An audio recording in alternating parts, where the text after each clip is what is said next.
ភូមិបាក់ព្រានាពេលសូរិយារៀបលិចរលកព្រិញព្រិញរំលេងពណ៌ព្រំសូវ៉ាន់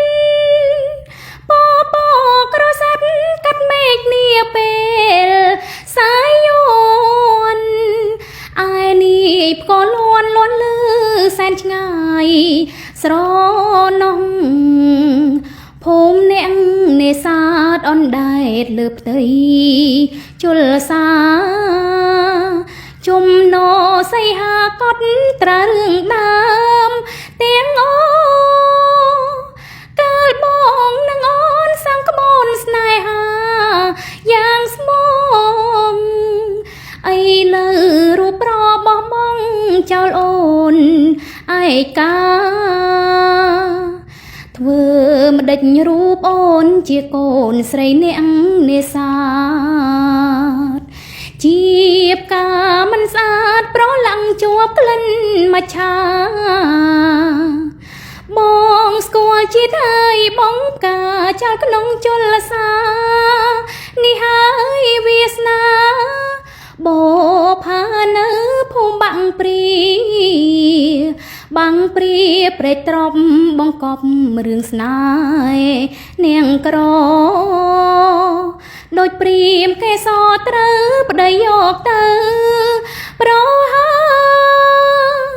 ចាំតាំងពីប្រាំងរត់ដល់ខែវស្សាក៏ប្រុងស្នេហាមិនឃើញយាត្រាវិលវិញធ្វើដឹករួមអូនជាកូនស្រីអ្នកនេសាទជាផ្កាមិនស្អាតប្រឡាំងជាប់ក្លិនហ្វូងត្រីព្រោះទេបងប្អូនព្រោះទេបាទឥឡូវនេះមានកាដូជូនបងប្អូនបាទនេះសាប៊ូ UL អូនសាប៊ូ UL នេះសម្រាប់សក់យើងបែកចុងសក់យើងអង្គែយើងលេងពណ៌សក់ច្រើនសក់យើងជ្រុះសាប៊ូ UL នេះគឺល្អមែនទែនជួយបានណាឲ្យសក់យើងហ្នឹងលែងជ្រុះឲ្យដុសថ្មីមកវិញហើយនេះ UL ដូចគ្នាប៉ុន្តែស៊េរីថ្មីល្អសម្រាប់អ្នកបើកកន្លែងកក់សក់អីគឺចំណេញដោយសារអានេះពពុះវាច្រើនចេញថ្មីណាពពុះច្រើនដាក់តិចពពុះយកទៅណាអស់បាទហើយនេះទឹកអប់ UL នេះគឺ Cleanery អូនណានេះ Cleanery មាន Cleanery មានក្លិនបរោះ Cleanery ពណ៌ក្រហមបាទដបក្រហមក្លិនបរោះដបពណ៌ខ្មៅគ្នាអូបសម្រាប់ដបក៏ស្អាតដែរបងណាគ្នាអូនឹកឃើញសង្សារមែនក្នុងខ្លះហ្នឹងនឹកឃើញសង្សារខ្ញុំបែកគ្នាយូរហើយបែកគ្នាបានមួយទឹកទេ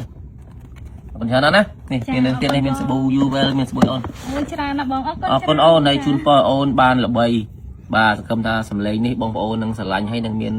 បងប្អូនណាហើយគាត់ទៅច្រៀងផ្ទាល់ឬក៏ថតចម្រៀងថតថាឲ្យបើសិនជាអាចចង់ឲ្យបងអូនថតជាចម្រៀង cover បាត់លោកយាយរស់រេសធាបាទអរគុណអូនណាអរគុណច្រើនបងចា